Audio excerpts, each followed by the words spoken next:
السلام علیکم۔ آج ہم نمرہ احمد کے ناول مالا کی ایپیسوڈ نمبر 16 سنیں گے۔ سارا منظر دھندلا ہو گیا، ساری بصارتیں تاریک ہو گئیں۔ ماہر نے چہرہ اٹھایا، اس کی آنکھیں گیلی تھیں، یادوں کا سلسلہ ختم ہو چکا تھا۔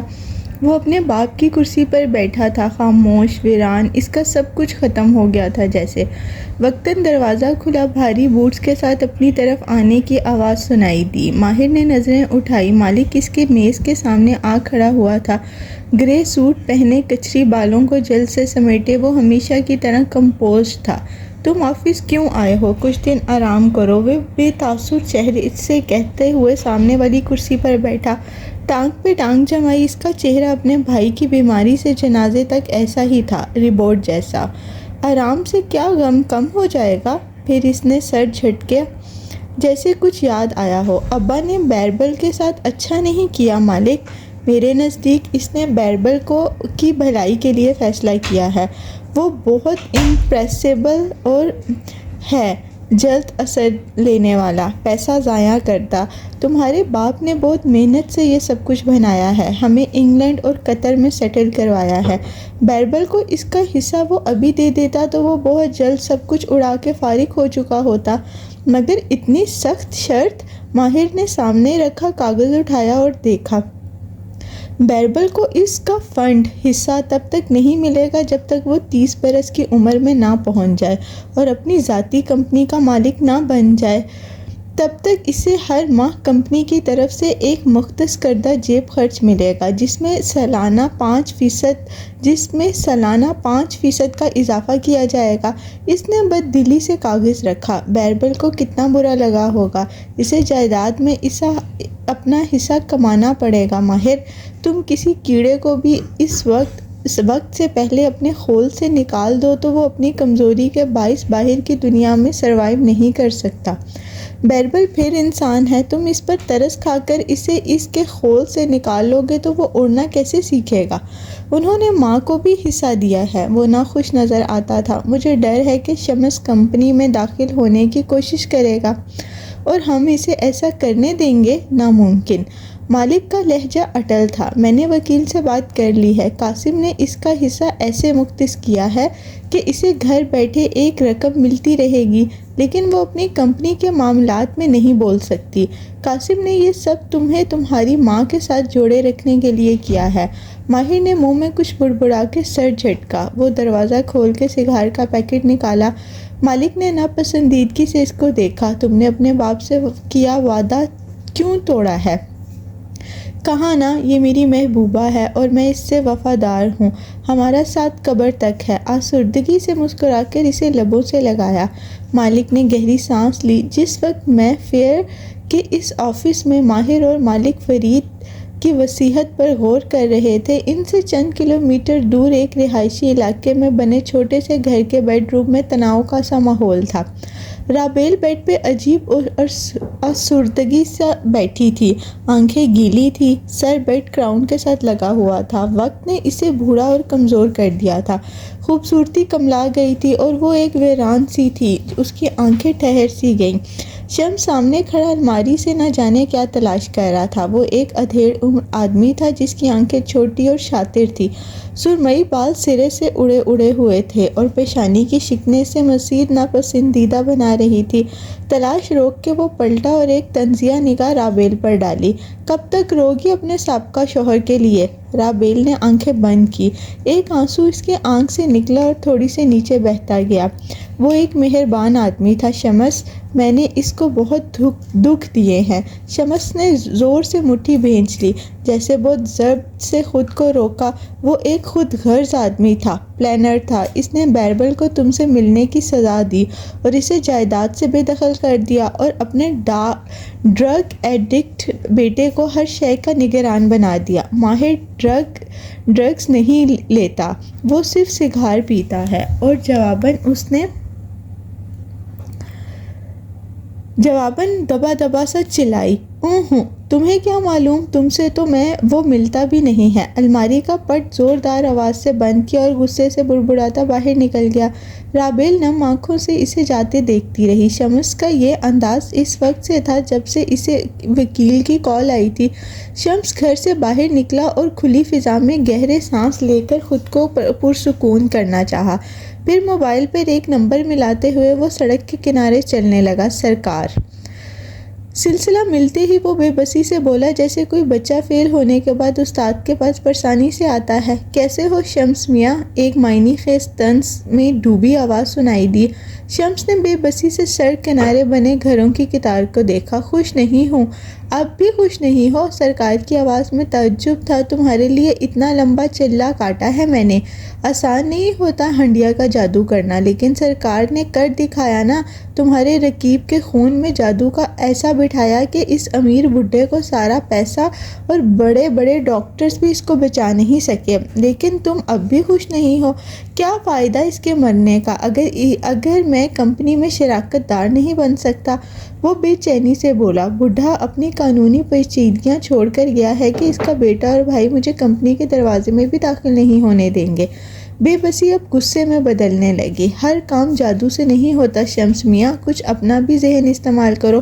اس کے بیٹے کو رام کرو اور اپنا راستہ صاف کرو۔ سرکار کی آواز پہ سکون تھا۔ دیکھو میں تمہیں تمہاری منہ مانگی قیمت دوں گا۔ شمس کی آواز دھیمی ہوئی۔ تم کسی طرح ماہر کا دل میری طرف سے صاف کر دو۔ ایک دفعہ وہ مجھے کمپنی میں داخل ہونے دے، آگے میں سب سنبھال لوں گا۔ سرکار نے گہری سانس لی۔ ہم بندے کو بیمار کر سکتے ہیں، اس کو مار بھی سکتے ہیں، لیکن کسی کے دل سے برسوں پرانی نفرت نہیں نکال سکتے۔ اب تم خود ہاتھ پیر مارو شمس میاں۔ کیا ساری عمر ہم نے تمہارے کام کر کے دینے ہیں؟ سرکار پلیز، میری برسوں کی محنت رائگاں جائے گی۔ دوسری جانب چند لمحوں کے لیے خاموشی چھا گئی، پھر سرکار کی پرسوچ آواز گونجی۔ تمہاری بیٹی کیسی ہے؟ شمس جہاں تھا وہیں سن رہ گیا، بالکل ساکت، چہرہ سفید پڑا۔ میری بیٹی کا کیا ذکر، صرف حال پوچھا ہے، یہ نہیں کہا کہ اس سے ملواؤ۔ پریشان کیوں ہو گئے ہو؟ سرکار کی آواز میں کچھ معنی خیز تھا۔ ایسے راز جن سے جادو کرنے اور کروانے والے واقف ہوتے ہیں۔ شمس نے بددقت تھوک نکلا۔ میری بیٹی کے بارے میں بات نہ کیا کرو سرکار، وہ معصوم ہے، میری سیاہ کاریوں سے اس کا کوئی تعلق نہیں۔ اچھا برا نہ مانو، ہم کچھ کرتے ہیں۔ سرکار نے ہنس کے فون بند کر دیا۔ شمس نے فون نیچے کیا اور پریشانی سے ادھر ادھر دیکھا۔ وہ سڑک پہ تنہا تھا، قریبی گھر خاموش تھے، کسی نے اسے یہ کال کرتے نہیں دیکھا تھا۔ لیکن یہ بے چینی ختم نہیں ہوتی تھی۔ یہ ایک ایسی دلدل ہے جس میں کوئی پھنس جائے تو نکلنا ناممکن تھا۔ عالموں کی چوکھٹ پر ایک دفعہ جو چلا جائے وہ واپس نہیں جا سکتا۔ یہ ایک عمل کے بعد دوسرا عمل، ایک مشکل کے بعد دوسری جانب اپنے کمرے میں موجود سرکار نے مسکرا کے موبائل رکھا۔ سرکار کا کمرہ وہی تھا جسے تم حال میں سرکار کو عمل کرتے دیکھتے ہو۔ اسی طرح سامان وہاں بکھرا پڑا تھا، البتہ سرکار کا چہرہ قدرے جوان تھا، جھریاں کم تھی، اس کے بال سیاہ سفید کچری جیسے تھے، سر پر نارنجی رومال باندھے اس نے پیروں کے آلتی پالتی بنا رکھی تھی۔ اس کے سامنے چند کاغذ اور زائچے رکھے تھے۔ کب تک چھپاؤ گے مجھ سے اپنی بیٹی کو شمس؟ اس نے مسکرا کر کہا اور ایک کاغذ اٹھا لیا۔ اس کے تعویذ لکھنے کا وقت ہوا جاتا تھا۔ آج لندن میں قاسم فرید کی رہائش گاہ پر ان کی یاد میں ایک ڈنر منعقد کیا گیا تھا، جس میں عزیز و اقارب سیاہ لباس پہنے شرکت کرنے آ رہے تھے۔ لیکن یہ سوگ صرف ایک گھر کا سوگ تھا۔ ان سے کئی ہزار میل دور لاہور میں مبین منزل میں کے گھر میں ماحول مختلف تھا۔ وہاں شادی کے فنکشن پہ جانے والی افراتفری مچی تھی۔ لاؤنج کے تخت پہ حورِ جہاں بیٹھی تھی، وہ حال کے مقابلے میں قدرے کم فرہبہ تھی۔ چہرہ زیادہ تر و تازہ تھا، کامدار کاسنی لباس پہنے، بالوں میں چوٹی بنائے، ساتھ ساتھ اونچی آواز میں ملازمہ کو ہدایت دے رہی تھی۔ سگرا، ہمیں شادی پہ دیر ہو جائے گی، کریلے فرائی کر کے رکھے ہیں، انہیں فریج میں رکھ دینا اور پودوں کو پانی لازمی دینا۔ اف ماں، آپ کی تقریر ختم ہو گئی ہو تو میں لائنر لگا دوں آپ کو؟ آنکھیں بند کریں۔ ان کے سامنے کھڑی ماہی ٹپٹ کے بولی۔ وہ ایک ہاتھ کمر پہ رکھے دوسرے میں آئی لائنر پکڑے وہ جھنجھلائی ہوئی لگ رہی تھی۔ وہ 19-20 سال کی لڑکی، ایک پیاری سی لڑکی تھی۔ باپ کٹ بال تھے، گردن میں بھاری چوکر اور کانوں میں جھمکے تھے۔ کامدار لباس اور کلائیوں میں سونے کے بھاری کنگن اور چوڑیاں۔ پہلی نظر میں معلوم ہوتا تھا کہ اس کی شادی کو کچھ ہی عرصہ گزرا ہے۔ اچھا ماں نے آنکھیں بند کر لی۔ وہ جیسے ہی ان پر جھکی اور لائنر کی لکیر کھینچی شروع کی، ماں نے پٹ کی آنکھیں کھول لی۔ او سگرا، چولہا بند کر دو، چائے ابل گئی ہوگی۔ ماہی کا ہاتھ پھسلا اور لائنر ان کی آنکھ کے کنارے پر لگ گیا۔ اف، وہ دانت پیستی ہوئی سیدھی ہوئی۔ میں نہیں لگا رہی، آپ تقریر کر لیں پہلے۔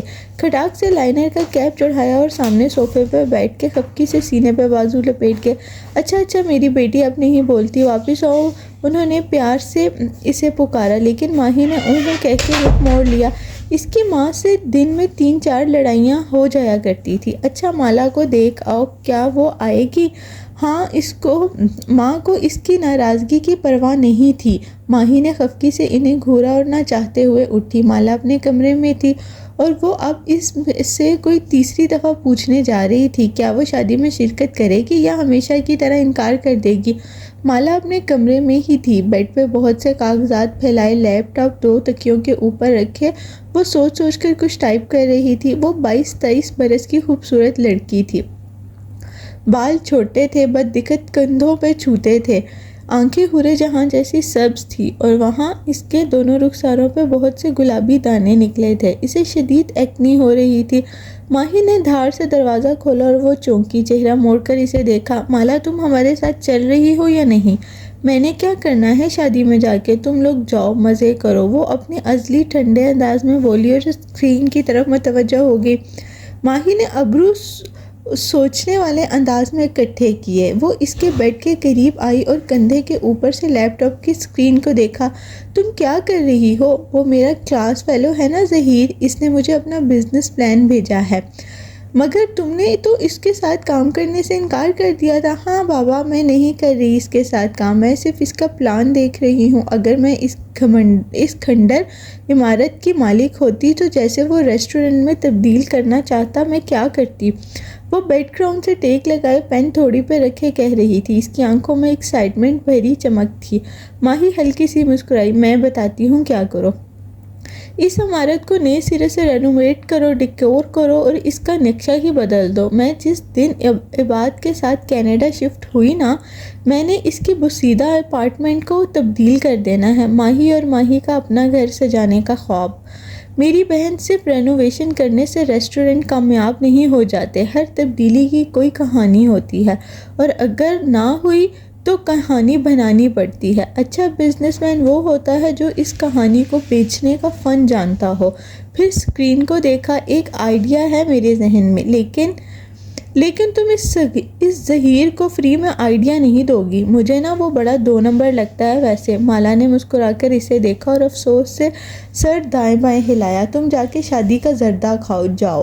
ماہی نے کہہ کے بال چھٹکے اور باہر نکل گئی۔ آپ کی شہزادی کا کوئی نیا بزنس آئیڈیا سوجا ہوا ہے؟ وہ نہیں آ رہی۔ ماں کے سامنے آ کے اس نے لائنر اٹھایا اور پھر وارننگ دی، اگر آپ نے آنکھیں کھولی تو اللہ کی قسم چہرے پہ ایسے نقوش بناؤں گی کہ کبیرہ تائی کا دل خوش ہو جائے گا۔ ماں نے جھک کر اپنی چپل اتاری اور اس نے جلدی سے ان کا ہاتھ پکڑا۔ اچھا لگا رہی ہوں۔ بددقت لائنر والا مرحلہ مکمل ہوا۔ ماں نے فوراً اسے آنکھیں کھول لی اور اس نے اپنے سرے سے ٹلنے کا اشارہ کیا۔ پھر پرس سے اپنی اکلوتی لپسٹک نکالی اور چھوٹے آئینے کا ہاتھ میں پکڑے لپسٹک لگانے لگی۔ حورِ جہاں بیگم کا میک اپ بس اتنا ہی ہوتا تھا۔ ویسے میں اگلے ہفتے امریکہ جا رہی ہوں، پیچھے آپ کا مالا کے ساتھ گزارا کیسے ہوگا؟ وہ سارا دن کتابوں میں سر دیے کمرے میں بیٹھی رہتی ہے، آپ تو بور ہو جائیں گی۔ وہ واقعی فکر مند تھی۔ ماں نے ناک میں مکھی اڑائی۔ تیری ماں کو فرق نہیں پڑتا۔ شاباش، میرے کانٹے لا رکھے تو ہے نا سامنے یہ پرپل والے؟ اف ماں، یہ پرپل نہیں ہے، لائلیک کاسنی ہے۔ آپ مجھے آج بتا ہی دیں، آپ کلر بلائنڈ تو نہیں ہیں؟ ماہی نے ماتھے کو چھوا۔ ماں نے ساتھ رکھا پرس زور سے اس کی طرف دے مارا اور اس نے بددقت سر پیچھے کر لیا اور ہنستے ہوئے بولی، سوچ رہی ہوں امریکہ سے آپ کے لیے نظر تیز کرنے والی دوا لاؤں۔ سیڑھیوں سے نیچے آتے موہت نے اس کا آخری فقرہ سن لیا۔ بس ماہی کو آج کل بہانا چاہیے بار بار ہمیں یاد دلانے کا کہ وہ امریکہ جا رہی ہے۔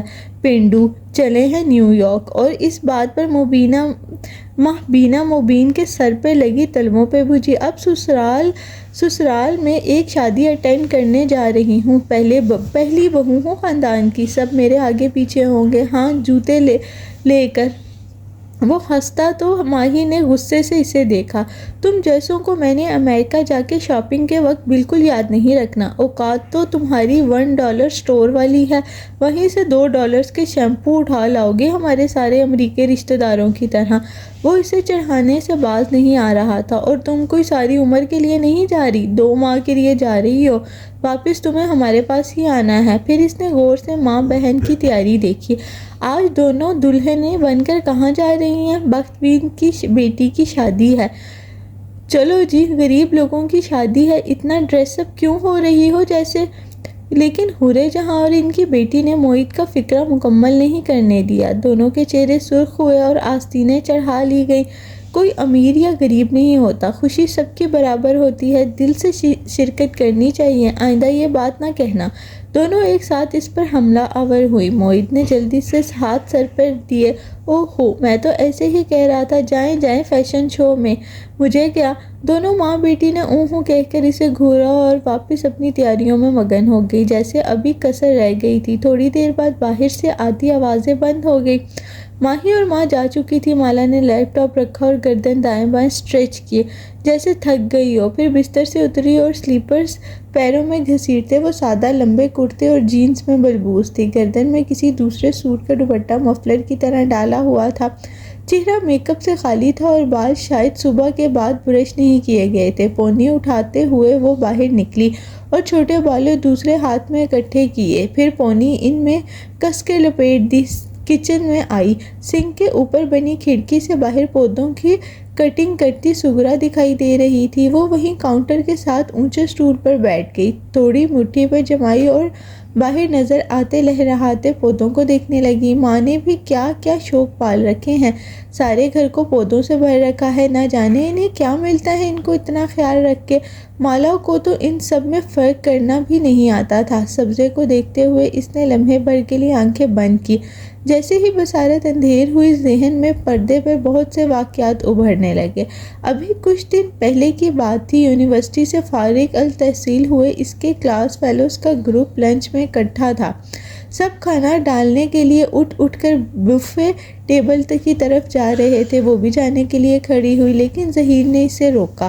مالا، تم سے ایک بات کرنی ہے۔ ظہیر اس زمانے میں کافی دبلا پتلا ہوا کرتا تھا، امیر باپ کا بیٹا تھا اور سب کو معلوم تھا کہ وہ اس کا مستقبل روشن ہے۔ اسے دوسرے انٹرپرینور کی طرح سے شروع نہیں کرنا پڑے گا۔ وہ واپس اسلام آباد جائے گا اور اپنے باپ کا پھیلا ہوا کاروبار سنبھال لے گا۔ کیا بات ہے! اس نے تعجب سے ظہیر کو دیکھا۔ ریسٹورنٹ کی زرد روشنیوں میں اس کا ایکنی زدہ چہرہ گلابی لگ رہا تھا۔ وہ چھوٹے بالوں کو ہاف کیچن میں باندھے ہوئے تھی اور سادہ سبز آنکھیں سوالیہ نظروں سے ظہیر پر جمی تھیں۔ جینز کے اوپر لمبا کرتا، گردن میں لپٹا رنگ برنگا اسکارف، پیروں میں پہنے فلیٹ جوتے۔ میک اپ یا جولری کا نام و نشان تک نہ تھا۔ میرے ابو نے اسلام آباد میں ایک پرانا ریسٹورنٹ خریدا ہے، وہ چاہتے ہیں کہ میں اس کو رینوویٹ کر کے چالو کروں، اور میں چاہتا ہوں کہ تم اس میں میرے ساتھ پارٹنرشپ کرو۔ میں؟ مالا نے اچنبھے سے سینے پہ انگلی رکھی۔ مگر مجھے تو ریسٹورنٹ مینجمنٹ کا کوئی تجربہ نہیں ہے۔ تم ذہین ہو، پھر تمہیں ہمیشہ نئے آئیڈیاز آتے ہیں۔ اتنے سال سے گروپ پروجیکٹس میں دیکھ رہا ہوں، وہ دبی آواز میں کہہ رہا تھا، ساتھ ہی احتیاط سے ادھر ادھر بھی دیکھ لیتا۔ دوسرے کلاس فیلو بفے ٹیبل کے گرد کھڑے تھے۔ یقیناً ظہیر ابھی اپنے ارادے کسی کے ساتھ شیئر نہیں کرنا چاہتا تھا۔ ابو جس طرح کا ریسٹورنٹ بنانا چاہتے ہیں، ایسے ریسٹورنٹ اسلام آباد میں بہت ہیں۔ مجھے کچھ مختلف کرنا ہے، کیا تم میرا ساتھ دو گی؟ لیکن میں لاہور سے کیسے کام کروں گی؟ اسلام آباد شفٹ ہو جاؤ۔ نہیں ظہیر، اس نے نرمی سے معذرت کی، میری ماں یہاں ہے، پھر ماہی کی شادی بھی ہو چکی ہے، میں گھر نہیں چھوڑ سکتی۔ وہ رکی۔ کیا اسے ظہیر کی دوسری وجہ بتا دینی چاہیے تھی؟ شاید ابھی نہیں، تم مجھے اس پلان کے باہر ہی سمجھو۔ اس کا جواب ختمی تھا۔ ظہیر کو حیرت بھی ہوئی اور مایوسی بھی۔ سوچ کے جواب دینا یار، تمہارا کیریئر بن جائے گا۔ اس نے مسکرا کر سر دائیں بائیں ہلایا۔ میرا جواب یہی رہے گا، میں لاہور نہیں چھوڑ سکتی۔ وہ منظر ہوا میں تحلیل ہو گیا۔ مالا نے آنکھیں کھولی۔ کھڑکی کے اس پار دکھائی دیتے پودوں کے پتے ہوا سے جھوم رہے تھے۔ وہ مسکرا دی، لیکن یہ مسکراہٹ کہاں سے آئی تھی؟ اس نے پھر سے آنکھیں بند کی۔ وہ اس اصل وجہ کو یاد کیا جو اس نے اس دن ظہیر کو نہیں بتا سکی تھی۔ بند آنکھوں کے پیچھے ایک منظر بننے لگا۔ ماہی اور مالا بستر پہ ساتھ ساتھ پیر اوپر کیے بیٹھے تھے۔ ماں ان کے سامنے تھی اور ایک ٹانگ موڑے ان کو لمبی کیے دوپٹہ سر پہ جمائے، کانوں کے پیچھے اڑے سے درمیان میں مونگ پھلی کی ٹرے رکھی تھی۔ ماں مونگ پھلی کو انگوٹھے سے انگلی سے توڑ کر اندر سے دانے نکالتی اور خود منہ میں ڈالتی اور دوسرا بیٹیوں کو پکڑا دیتی، حالانکہ وہ اپنی مونگ پھلی خود بھی نکال رہی تھی۔ ماہی تو دانتوں سے توڑ رہی تھی۔ مالا کی رفتار البتہ سست تھی، وہ غور سے ماں کی بات سن رہی تھی۔ میں نے سمرین آپا سے سوچنے کے لیے وقت مانگا ہے۔ سر جھکا کے مونگ پھلی کے چھلکے سے علیحدہ کرتے ہوئے ماں نے چہرے پر مطمئن سی مسکراہٹ تھی۔ اب تم بتاؤ مالا۔ سہیل کا اپنا بزنس ہے، خوش شکل ہے، شریف اور خاندانی بھی ہے۔ سب سے بڑی بات ٹریول بہت کرتا ہے، کبھی اس ملک جا رہا ہے، کبھی اس ملک۔ وہ ماہی نے چمک کے لقمہ دیا۔ سفر کرنے کے شوقین ماہی جو پہلے ہی امریکہ جانے پہ پھولے نہیں سما رہی تھی، اس کی خوشی دگنی ہو گئی۔ مالا نے اسے کہنی ماری، تم چپ کرو۔ اسے ٹوک کر سنجیدگی سے ماں کو دیکھا۔ آپ نے سمرین آنٹی کو بتایا نا کہ میں شادی کے بعد بھی فری لانس آرٹسٹ کے طور پہ کام کرنا چاہتی ہوں؟ ہاں بیٹے، ان کو کوئی اعتراض نہیں ہے۔ سمرین چاہتی ہے کہ سہیل کو ہمارے گھر لے آئے تاکہ ہم سب اس کو اور وہ ہمیں سے مل لے۔ میں نے تو اسے اس کے بچپن میں ہی دیکھا تھا، مگر میں نے اسے انسٹاگرام میں اچھا خاصا سٹاک کر لیا ہے۔ ماہی نے مسکرا کر پلکیں جھپکائی تو مالا بے اختیار ہنس دی۔ ماں نے بھی آہ بھر کے اسے دیکھا۔ تم نہیں سدھرو گی۔ سچی بات ہے، میں تو بہت امپریسڈ ہوئی ہوں۔ اتنا امیر، اوپر سے ہینڈسم، اور پھر ملک پھرنے والا بندہ مل رہا ہے۔ اور مالا کو بھی دنیا گھومنے کا شوق ہے۔ بس میری طرف سے تو ہاں کا اعلان ہے۔ ماں نے مونگ پھلی توڑ کر بڑھائی اور ماہی نے ان سے پہلے ہی اچک لی اور ایک دفعہ پھر ہنس دی۔ اس کا جواب اس کی ہنسی میں چھپا تھا۔ اگر آپ کو ٹھیک لگتا ہے تو آپ ان کو بلا لیں۔ سمرین آنٹی کے بیٹے کی تصویر تو اس نے دیکھ رکھی تھی۔ اچھا ہے ملاقات بھی ہو جائے، وہ بظاہر سنجیدگی سے کہہ رہی تھی، لیکن چہرے پہ خوشی کی ایک انوکھی رمق تھی۔ ماں اس کو دعا دیکھ کر اٹھ گئی، کپڑے جھاڑے، پھر افسوس سے فرش پر گرے چھلکوں کو دیکھا جو یقیناً ماہی کے ہاتھوں سے پھسل رہے تھے۔ امریکہ جا کر یہ حرکتیں نہ کرنا، ناک کٹواؤ گی میرا۔ اسی لمحے موہت نے چوکھٹ سے اندر جھانکا۔ اس عمر میں ناک کی سرجری کروا کے آپ کیا کریں گی حورِ جہاں بیگم؟ بہت ہی افسوس سے پوچھا۔ ماں نے خشمگی نگاہوں سے اسے گھورا۔ میرا بیٹا ذرا اندر آ، میں تیری ڈاکٹری نکالتی ہوں۔ ڈاکٹری سے یاد آیا موہت، تم ڈرما امراض جلد میں اسپیشلائزیشن کیوں نہیں کر لیتے؟ میری ایکنی کا علاج مفت میں ہو جائے گا۔ وہ مونگ پھلی توڑتے ہوئے مزے سے بولی تو موہت نے ایک ٹھنڈی سانس لی۔ ہاں سوچ رہا ہوں ڈرما میں چلا جاؤں۔ اس کا مریض نہ مرتا ہے نہ ٹھیک ہوتا ہے، پیسہ ہی پیسہ ہوگا۔ ماں کو جوتے یا ہینگر کی تلاش میں آگے پیچھے مڑتے دیکھ کر وہ وہاں سے کھسک گیا اور اس کے پیچھے چلی گئی۔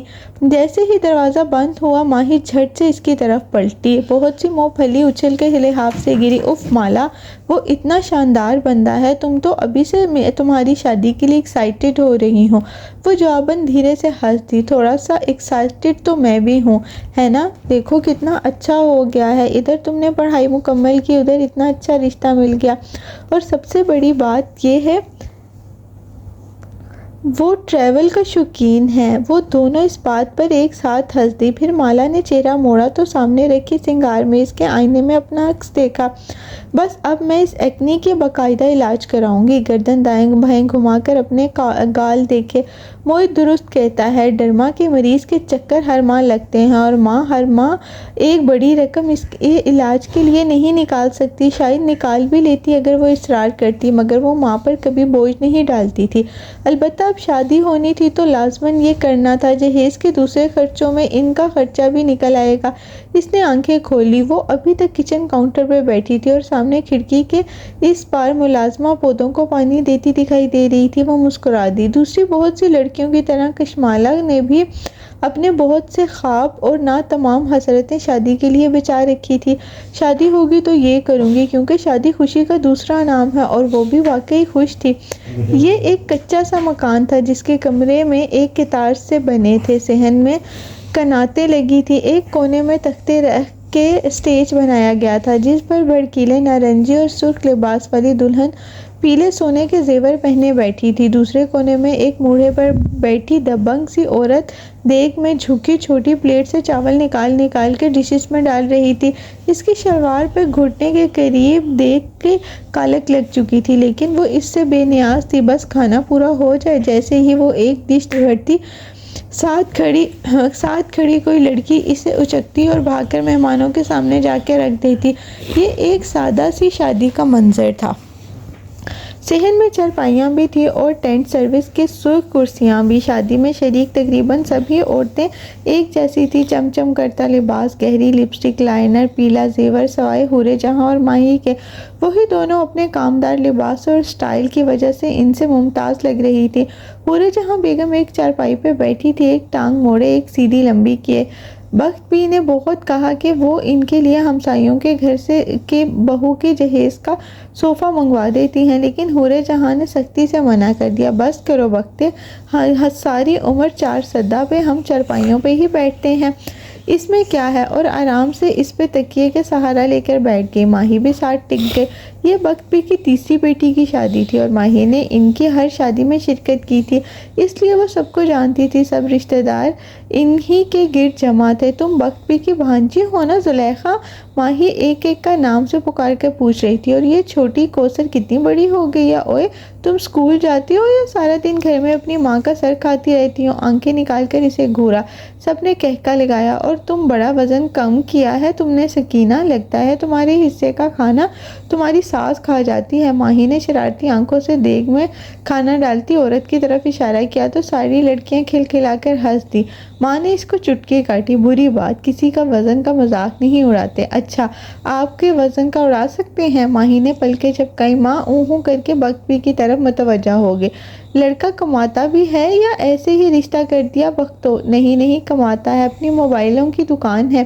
بس اللہ بیٹیوں کے نصیب اچھے کرے، اللہ اچھے نصیب ہی بناتا ہے، کچھ خود بھی آواز اٹھانی پڑتی ہے۔ ماں سنجیدگی سے بولی۔ کسی نے ٹینٹ سروس والوں کو کی پلاسٹک کی پلیٹیں سامنے لا کر رکھی، کوئی برف اور پانی کا بھرا اسٹیل کا جگ لے آیا، پھر چھوٹے سلیم نے پلاسٹک کا سفید ڈونگا سامنے رکھا۔ بہت پتلی اور خوب لمبی چوڑی روٹیاں بھی آ گئی، کھانے میں مرغی کا سالن جس میں بہت سا تیل تیر رہا تھا، مگر ماہی جانتی تھی کہ پتلی روٹی اور یہ مسالہ دار سالن بہت مزیدار ہوگا۔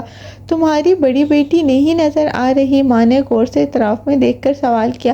بخت بھی نے سر جھکا دیا۔ اس کے بندے نے نہیں آنے دیا، کہا بھی تھا اس نکھٹو کو نہ رشتہ دو، مگر تم نے میری ایک نہیں سنی۔ ماں سخت برہم ہوئی۔ تبا سے کہو گھر آ جائے، بلکہ میرے پاس آ جائے، اس کو مارے نہ کھاتی رہے۔ وہ تابا کو ابھی تک مارتا ہے؟ سالن ڈالتی ماہی کا ہاتھ رک گیا۔ پچھلی دفعہ جب وہ میکے آ کے گھر آئی تھی تو نہ مارنے کی قسم کھائی تھی اس نے۔ ماں نے گہری سانس بھری۔ بد زبان بیوی اور تشدد کرنے والا شوہر کبھی نہیں بدلتے، ان کو بدلنا پڑتا ہے۔ ماہی نے بات سمجھانے میں چند منٹ لگائے۔ باجی 3 بچوں کے بعد اسے کیسے چھوڑے؟ غریب عورت کی تو قسمت ہی مار کھانی ہے، غریب عورت کی ہو یا امیر کی، جب تک اپنے لیے آواز نہیں اٹھائے گی مارے ہی کھائے گی۔ نہیں ماں، امیر عورت کا کوئی ہاتھ نہیں لگا سکتا، وہ کھڑے کھڑے شوہر کو گھر سے نکال دیتی ہے۔ امیروں کے صحیح مزے ہیں۔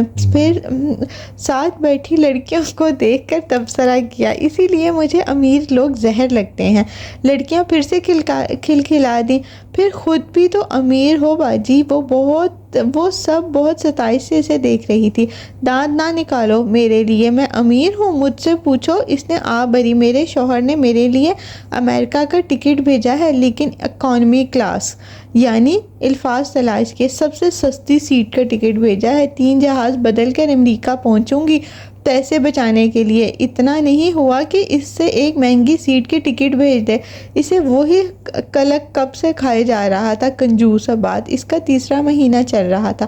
کیا تھا اگر وہ بزنس کلاس کی ٹکٹ بھیج دیتا، لیکن بہت کنجوس نہ ہو کہیں کا۔ باجی سارا جہاز ایک ساتھ ہی امریکہ جانا ہے، سیٹ مہنگی ہو یا سستی۔ کسی نے لقمہ دیا، سب پھر سے ہنس دیے۔ مالا باجی نہیں آئی؟ سلیم نے منہ بسور کے پوچھا۔ بیٹے ان کا کچھ کام تھا، ماں نے پیار سے اسے دیکھا۔ وہ اس زمانے میں ایک کم عمر چھوٹا سا لڑکا ہوا کرتا تھا۔ مالا باجی کبھی نہیں آتی، ان کو ہمیشہ کام ہوتا ہے۔ سلیم مزید خفا ہوا۔ کھانا کھاتے ہی ماہی چارپائی سے اٹھ کر کھڑی ہوئی۔ چلو شاباش ڈھولک لاؤ، کوئی گانا شانا گاؤ، میں چلی گئی نا تو مجھے یاد کرو گے تم لوگ۔ وہ ان لوگوں کی شادیوں میں ہمیشہ ڈھولک منگوا کر ان کے ساتھ ٹپے گایا کرتی تھی۔ پل بھر میں نیچے سرخ قالین پہ بہت سی محفل لگ گئی۔ ایک لڑکی ڈھولک لے کر بیٹھ گئی اور ماہی خود بھی اپنے جوتے اتار کے اسی قالین پر بیٹھ کے، جہاں ابھی بہت سے لوگ جوتوں کے ساتھ چل رہے تھے۔ گانوں اور ٹپوں کی آوازیں گونجنے لگی اور وہ ہنستے ہوئے ان کے ساتھ سر سے سر ملانے لگے۔ غریب کے ساتھ غریب بن جانا اس کی ماں نے اسے سکھایا تھا۔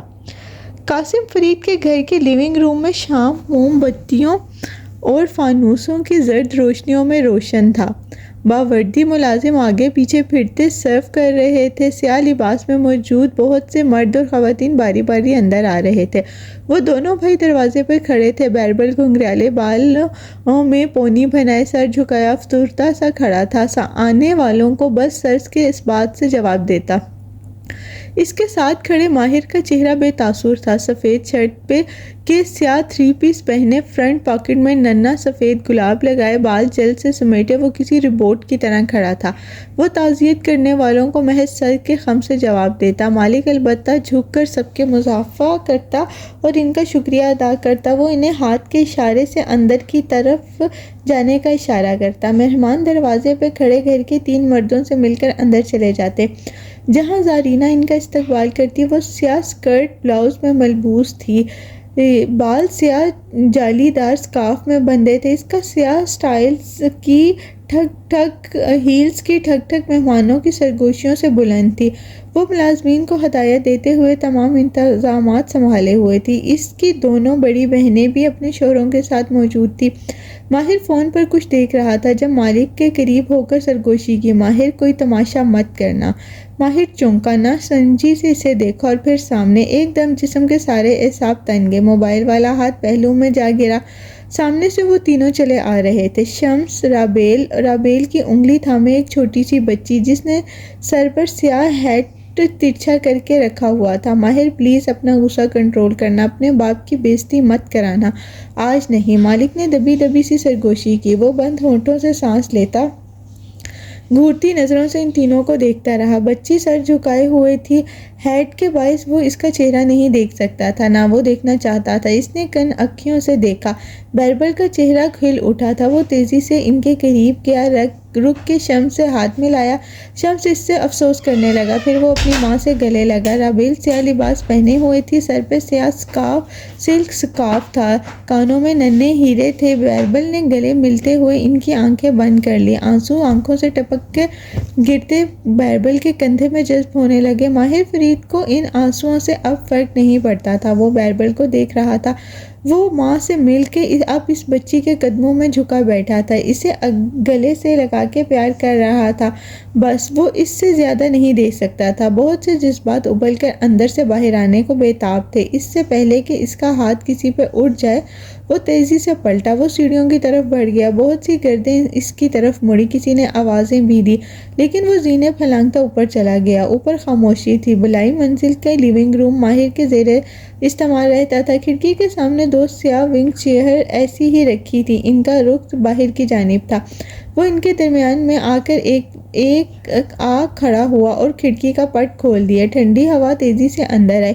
اس نے چند گہرے سانس لیے اور پھر ونگ چیئر پر بیٹھتے ہوئے جیب میں وائٹ چرچل کا